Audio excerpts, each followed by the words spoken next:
Our deepest fear is not that we're inadequate. Our deepest fear is that we are powerful beyond measure. It is our light, not our darkness, which most frightens us. We ask ourselves, who am I to be brilliant, gorgeous, talented, and fabulous? Actually, who are you not to be? You are a child of God. Your playing small does not serve the world. There is nothing enlightened about shrinking so that other people will not feel insecure around you. We are all meant to shine as children do. We were born to make manifest the glory of God that is within us. It is not just in some of us, it is in everyone. And as we let our own light shine, we unconsciously give others permission to do the same. As we are liberated from our own fear, our presence automatically liberates others.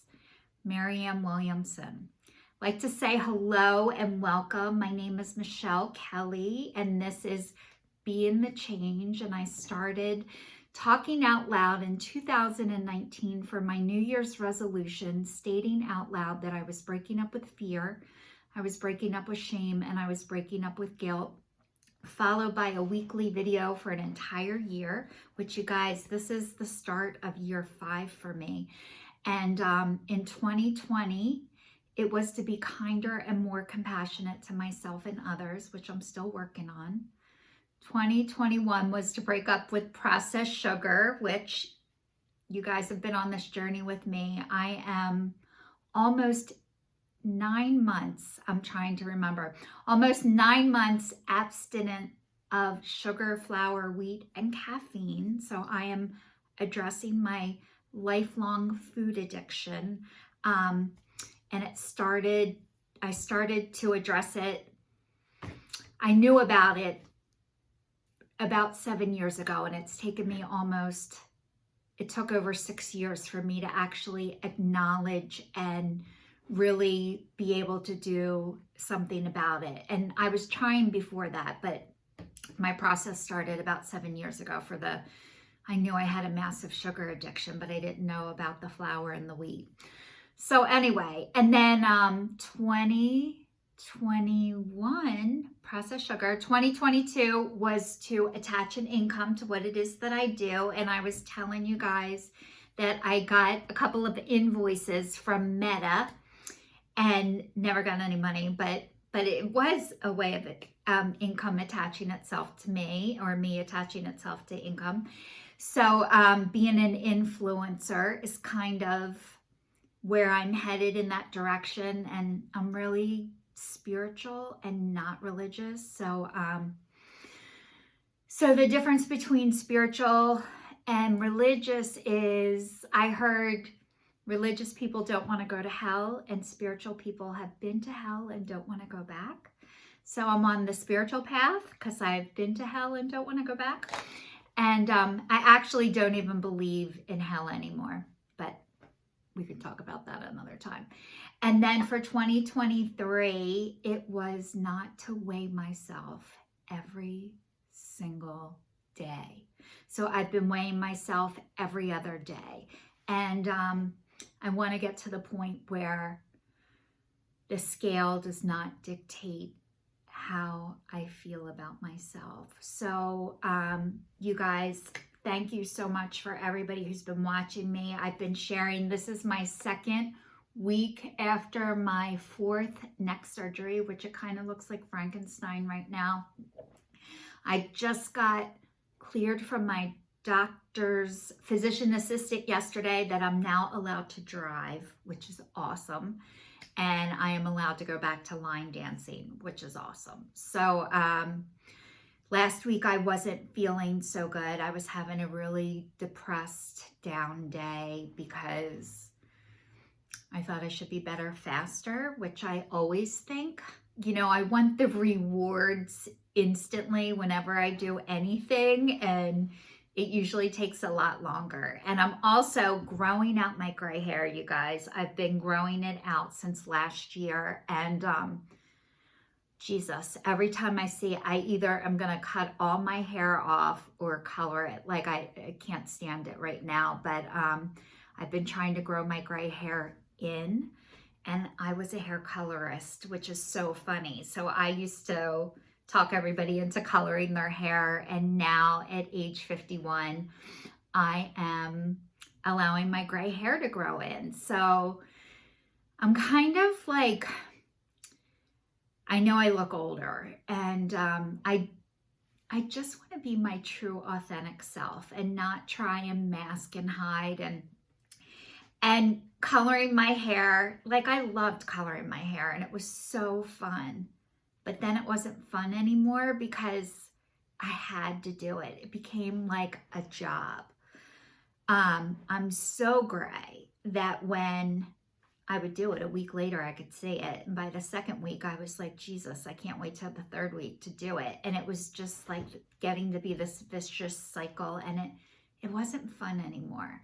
So what I'm learning how to do is get rid of anything that does not bring me joy anymore. And coloring my hair was not bringing me joy. So, and it was hard. You know, I've had neck problems and I've been doing it myself. So, I have OCD really bad, by the way. I wanted to tell you guys, I forgot to tell you this last week. When I went to the hospital for my 4th neck surgery 2 weeks ago, I brought my own blanket and I brought my pillowcase because I tickle a pillowcase and I tickle the corner, and I used to hide it so nobody knew that I had this pillowcase, but I now am putting everything front and center. I had my pillowcase out right in front. The hardest part is it matched all the sheets at the hospital, and so it would get lost. But I brought my son's sleeping bag from daycare. When he was 3 years old, I got him this QVC, it was like a down comforter with flannel, and it's 25 years old, and I brought that to the hospital as my blanket, and every person who came in the room was like, oh my God, I love your blanket. You look so comfortable. And I was, and I am. So when I had my pillowcase and they're like, do you want to bring this in the operating room? And I'm like, yeah. And then everybody started to tell me, ooh, I have something that I have tickle. I have a blanket, or I have a little piece of something that's left from when I was a kid, or I have a teddy bear. Like, everybody started telling me what they have, but that was the first time. No, I've been doing it the past couple times I've been at the hospital. Like, I want to be comfortable. I don't care if you tease me that I have something that I tickle. I'm like Linus, and makes me feel better, calms me down. It's like my anxiety soothing. So wherever I go, I just want to be myself, and I'm starting to be that way. And I want to share this with you guys because this was huge. So yesterday I went back for my post-op appointment, and one of the things that I know about myself is I know myself and I know my body. I've been in it for over 51 years, and I know what medicine works for me. I know what doesn't. And a lot of times when I go to doctors and tell them what kind of medicine I take, and I've shared with you guys this before, I am in recovery, and I've had to take narcotics and muscle relaxers because of chronic pain, and it was such a shameful thing for me. I used to think if people took that stuff, they weren't really sober, or they were relapsing, and I didn't know that wasn't true until it happened to me. And I tell people that I do this. I feel like if I can't tell people what I'm up to, I shouldn't be doing it. That is a gauge for me. If I feel like anything I do is in secret, or I can't be honest about it, usually I'm not doing the right thing. And it makes me feel shitty now. I have a conscience and I feel bad about it. So I had a lot of shame that I was taking this pain medicine, but I had to when I was in so much pain. And when you're in pain, it does not make you high. But anyway, after my surgery, they wanted to give me certain muscle relaxer. And I'm like, Fine, I'll try it. I do this every time. Okay, I'll try it. And I take hormones for hot flashes. I get hot flashes so bad. And they told me not to take my hot flash medicine. And a lot of times when I try different medicines, it messes with my hot flashes. And when I tell you, they are like unbearable. Like I get 5 an hour nonstop. So I knew what muscle relaxer worked for me. And most doctors don't want to give it to me. Most of them say, Michelle, this is highly addictive and it is very dangerous to give this to you. And they're all highly addictive and they're all dangerous. So anyway, I went to the doctor yesterday. They tried me on 3 different ones. And by the third one, I'm like, I'm not even picking this up. I know what works for me. And I get so upset when the doctors don't listen. And I know my body. But yesterday I went and I said to the doctor, you are not responsible if I go into an addiction. It is not your responsibility if I go into an addiction. And because it's true, it's nobody's fault. It is my fault. I have recovery. I have people I can talk to. It's not the person who gave me the medicine. It is me and not taking care of myself and hiding and feeling like I can't do this stuff. But I know myself and I know my body, and I let him know that. And he ordered my prescription for me. And I'm like, thank you.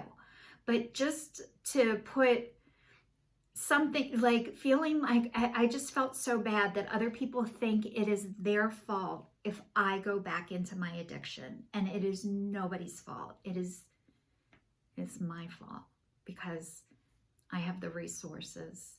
I have a program. I have people all around me, and I have to tell the truth, and I am. So I just want to share that with you guys because I don't want to hide and I don't want to pretend like I'm a certain way. And, I guess I felt like maybe I was a drug seeker because like you get labeled as like a drug seeker when you go to pain management, but I'm not a drug seeker. I just know what works for my body, and I now have accepted that, and I can ask for what I want and for what I need, and I don't take it when I don't need it. I am starting to feel better. I don't feel as good as I would like to, even though they told me, 6 to 12 weeks before, and then an entire year to be completely healed. But the one thing they told me yesterday for the 3rd time, and thank you to Chrissy, who said, I cannot screw this up. He said, it's done. You're not going to screw it up. And I need to hear that over and over again. And I also want to give a shout out to my friend Sherry, who sent me an Instacart gift card for groceries, and all the people who have been driving me around and calling to see if I'm okay and checking on me. You guys, I never had people who were able to do this, and it is awesome. And I say thank you. So I am going to say this is your signing off. Thanks so much for watching. Please stay safe, stay tuned, and I'll see you all next week.